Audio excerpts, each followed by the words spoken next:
Sejarah seringkali dibayangkan sebagai sesuatu yang kokoh, terpatri dalam buku-buku tebal di rak perpustakaan negara. Sebuah narasi tunggal, agung, dan final yang ditulis oleh para pemenang. Tapi ada bentuk lain dari masa lalu, sesuatu yang lebih rapuh, lebih personal, dan seringkali lebih jujur, ingatan. Jika sejarah adalah pernyataan negara yang cenderung monolitik, maka ingatan adalah sebuah arsip hidup yang terus-menerus diperdebatkan dan dirawat oleh warganya. Sejarah adalah monumen batu yang dingin, ingatan adalah api yang harus terus dijaga agar tidak padam. Dan di jantung Republik ini, setiap hari Kamis, sebuah perang sunyi terjadi. Bukan perang antara tentara, tapi perang antara narasi resmi negara. Dengan ingatan para korbannya, mereka tidak membawa senjata. Senjata mereka adalah kehadiran. Amunisi mereka adalah ingatan. Ini adalah Aksi Kamisan, sebuah ritual perlawanan damai yang telah berlangsung tanpa putus sejak 15 Januari 2007. Dan untuk memahami mengapa mereka terus berdiri di sana, kita tidak cukup hanya bertanya, apa yang terjadi? Kita harus bertanya, apa makna dari sebuah ingatan di sebuah negara yang terlalu sering memilih untuk lupa?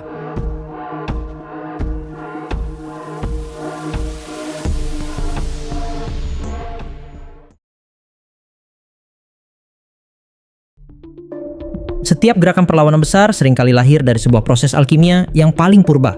Transformasi duka personal menjadi kekuatan politik kolektif. Di jantung Aksi Kamisan ada Maria Catarina Sumarsih, ibunda dari Bernardus Realino Norma Irawan atau Wawan, mahasiswa Universitas Atmajaya yang tewas ditembak dalam tragedi Semanggi I. Baginya, perjuangan ini bukanlah abstraksi politik. Ia adalah sebuah ritual cinta. Setiap hari, sebuah piring kosong masih disiapkan untuk Wawan di meja makannya.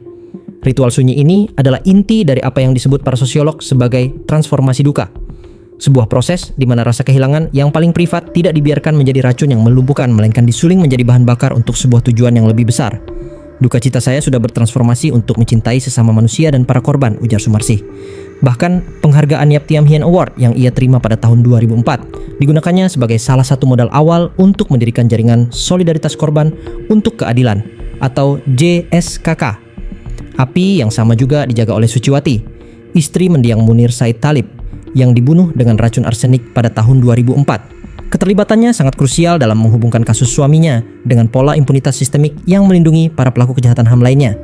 Dan oleh Bejo Untung, seorang penyintas yang menjadi suara hidup bagi jutaan korban tragedi 1965 yang selama puluhan tahun dibungkam dan distigma oleh narasi Orde Baru. Mereka adalah bukti hidup bahwa otoritas moral paling kuat di dunia tidak lahir dari jabatan, melainkan dari penderitaan yang diubah menjadi keteguhan. Aksi Kamisan tidak lahir dari ruang hampa. Ia secara sadar menempatkan dirinya dalam sebuah tradisi perlawanan global, sebuah gema dari para ibu perkasa di Plaza de Mayo, Argentina. Mereka, para ibu yang anak-anaknya dihilangkan oleh rezim militer, mengajarkan pada dunia sebuah arsitektur perlawanan baru. Mereka tidak merebut gedung parlemen. Mereka merebut kembali ruang publik melalui kehadiran tubuh mereka yang rapuh namun teguh. Mereka menggunakan metode yang sama, teater politik. Panggungnya adalah ruang publik paling simbolis di depan Istana Negara. Kostumnya adalah pakaian hitam duka, propertinya adalah payung hitam perlindungan, dan naskahnya adalah keheningan. Dalam ilmu politik dan sosiologi, keheningan seperti ini bukanlah ketiadaan suara. Ia adalah sebuah tindakan tutur, atau speech act yang sangat kuat. Di hadapan negara yang terlalu bising dengan janji-janji, birokrasi, dan penyangkalan, mereka memilih untuk tidak ikut dalam perang suara. Mereka menciptakan sebuah ruang kosong auditif, sebuah keheningan yang memaksa kita, pejalan kaki, jurnalis, dan bahkan negara itu sendiri untuk berhenti dan mengisi kekosongan itu dengan pertanyaan, mengapa mereka diam? Apa yang salah? Diam adalah sebuah pilihan sadar, sebuah penegasan bahwa para korban dan keluarganya tidak kehilangan hak dan martabat mereka sebagai warga negara. Ini adalah pertempuran untuk memori kolektif. Negara, melalui impunitas dan kurikulum sejarah yang terkontrol, seringkali berusaha menciptakan sebuah amnesia sosial. Sebuah narasi resmi di mana tragedi-tragedi ini hanyalah catatan kaki yang dilupakan atau bahkan disalahkan pada korban. Aksi Kamisan setiap pekannya melakukan tindakan merawat ingatan. Mereka secara aktif membangun sebuah tugu peringatan tandingan atau counter monumen. Tidak terbuat dari batu atau perunggu, melainkan dari daging dan tulang. Sebuah tugu peringatan yang hidup, bernapas, dan menolak untuk dilupakan. Selama hampir 2 dekade, dialog mereka dengan negara adalah sebuah dialog yang bisu. Di era pemerintahan Susilo Bambang Yudhoyono, respons negara bersifat administratif. Ratusan surat tuntutan yang dilayangkan hanya dijawab dengan janji normatif. Sebuah pengakuan pasif tanpa kemauan politik yang sesungguhnya. Aksi ini diakui keberadaannya, namun gugatannya didiamkan. Harapan sempat menyala di era pemerintahan Joko Widodo yang diterima langsung oleh Presiden pada 31 Mei 2018 setelah lebih dari 11 tahun aksi berjalan. Puncaknya, pada Januari 2023, negara secara resmi mengakui terjadinya 12 kasus pelanggaran HAM berat dan menyatakan penyesalan. Di permukaan, ini tampak seperti sebuah kemenangan. Namun, para analis hukum dan aktivis HAM melihatnya sebagai sebuah paradoks. Ini adalah bentuk impunitas yang lebih canggih. Mengapa demikian? Karena pengakuan tanpa proses peradilan adalah sebuah strategi untuk mengontrol narasi. Dengan mengakui kejahatan masa lalu, negara seolah-olah telah menunaikan tanggung jawab moralnya. Langkah ini, seperti yang dikritik oleh banyak organisasi masyarakat sipil, memungkinkan negara untuk menutup buku kasus-kasus tersebut secara politis dengan dalih, kita sudah akui, mari bergerak maju, tanpa pernah membukanya secara hukum. Pengakuan tersebut pada akhirnya menjadi mekanisme untuk melegitimasi impunitas dengan cara yang lebih halus. Negara mengambil alih narasi para korban, mengakuinya, lalu mensterilkannya dari konsekuensi keadilan yudisial yang seharusnya melekat. Ini adalah pergeseran fundamental dari keadilan retributif, di mana pelaku dihukum, menjadi keadilan restoratif yang dimonopoli oleh negara, tanpa partisipasi penuh dari korban dalam menentukan apa arti keadilan bagi mereka. Tuntutan aksi Kamisan sejak awal sangat jelas, pengadilan HAM ad hoc, bukan rekonsiliasi politis yang melupakan pertanggungjawaban para pelaku. Aksi Kamisan adalah sebuah gerakan yang kaya akan simbol. Setiap elemennya, dari waktu, tempat, hingga atribut yang dikenakan, memiliki makna mendalam yang secara kolektif membangun sebuah narasi perlawanan yang kuat. Payung hitam adalah ikon utamanya. Ide penggunaan payung diusulkan oleh Sumarsih, sementara pilihan warna hitam datang dari Suciwati. Maknanya berlapis-lapis. Secara harfiah, ia adalah pelindung dari terik matahari dan derasnya hujan, melambangkan ketahanan fisik dan kegigihan para peserta dalam menghadapi segala cuaca. Secara simbolis, payung menjadi naungan dari ketidakadilan, kelalaian negara, dan badai impunitas yang terus melanda. Bagi Sumarsih, warna hitam bukanlah simbol duka yang pasrah, melainkan lambang keteguhan di dalam mencintai insan manusia. Payung hitam adalah representasi visual dari komitmen, martabat, dan harapan akan masa depan yang lebih adil. Serupa dengan payung, pakaian hitam yang dikenakan para peserta juga memiliki makna ganda. Di satu sisi, ia adalah simbol duka yang mendalam atas nyawa-nyawa yang hilang akibat kekerasan negara. Namun, di sisi lain, ia juga merepresentasikan ketabahan, perlawanan terhadap impunitas, dan wujud solidaritas yang menyatukan para pejuang keadilan. Pakaian hitam menjadi seragam tak resmi yang menghapus perbedaan latar belakang sosial, ekonomi, maupun usia, menyatukan semua yang hadir dalam satu barisan perjuangan yang sama. Dan yang terpenting, aksi diam itu sendiri. Gerakan ini pada mulanya bernama Aksi Diam, sebuah nama yang menangkap esensi filosofisnya.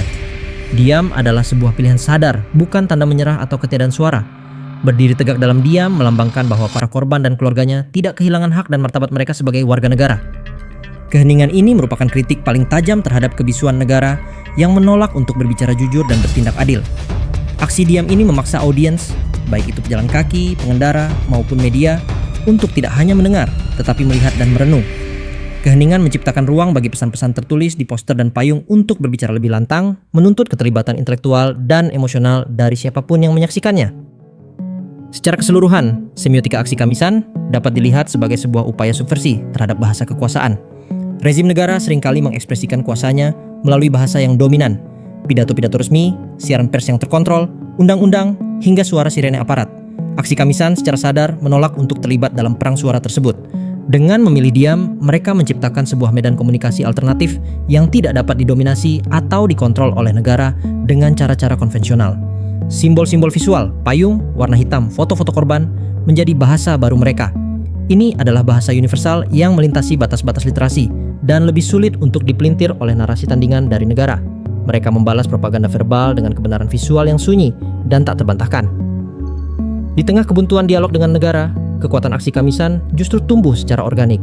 Gerakan ini menyebar ke puluhan kota di seluruh Indonesia, dari Aceh hingga Papua, bahkan hingga ke luar negeri, dengan tercatat lebih dari 54 titik aksi. Ekspansi ini didorong oleh berbagai faktor, dari inisiatif organisasi non-pemerintah seperti Kontra S, inisiatif langsung dari keluarga korban di daerah, hingga inspirasi yang menyebar melalui media sosial dan digerakkan oleh kelompok-kelompok pemuda di berbagai kota. Di beberapa daerah, aksi Kamisan bahkan berkembang menjadi platform untuk menyuarakan isu-isu ketidakadilan lokal, menunjukkan fleksibilitas dan relevansi gerakan ini dalam konteks yang lebih luas. Setelah hampir 2 dekade, aksi Kamisan telah bertransformasi dari sebuah aksi protes menjadi sebuah institusi moral. Ia bukan lagi sekadar sekelompok korban yang menuntut keadilan bagi diri mereka sendiri, melainkan telah menjadi kompas moral bangsa yang tak kenal lelah menunjukkan arah utara keadilan. Pada akhirnya, aksi Kamisan berfungsi sebagai barometer kesehatan demokrasi Indonesia. Selama payung-payung hitam itu masih harus berdiri di depan istana, hal itu menjadi penanda bahwa ada masalah fundamental terkait supremasi hukum dan akuntabilitas negara yang belum terselesaikan. Namun di sisi lain, fakta bahwa aksi ini dapat terus berlangsung menunjukkan bahwa ruang demokrasi betapapun terancamnya belum sepenuhnya padam. Akhir dari aksi Kamisan yang sesungguhnya bukanlah ketika para pesertanya lelah dan menyerah, tetapi ketika negara telah sepenuhnya menunaikan kewajibannya, sehingga aksi tersebut tidak lagi diperlukan. Hingga hari itu tiba, mereka akan terus berdiri di sana, sebagai saksi bisu, sebagai penjaga ingatan, dan sebagai nurani bangsa yang menolak untuk dibungkam. Perjuangan mereka, seperti yang dikatakan para inisiatornya, bukan hanya tentang masa lalu, tetapi tentang membangun masa depan Indonesia yang lebih adil, manusiawi, dan bermartabat.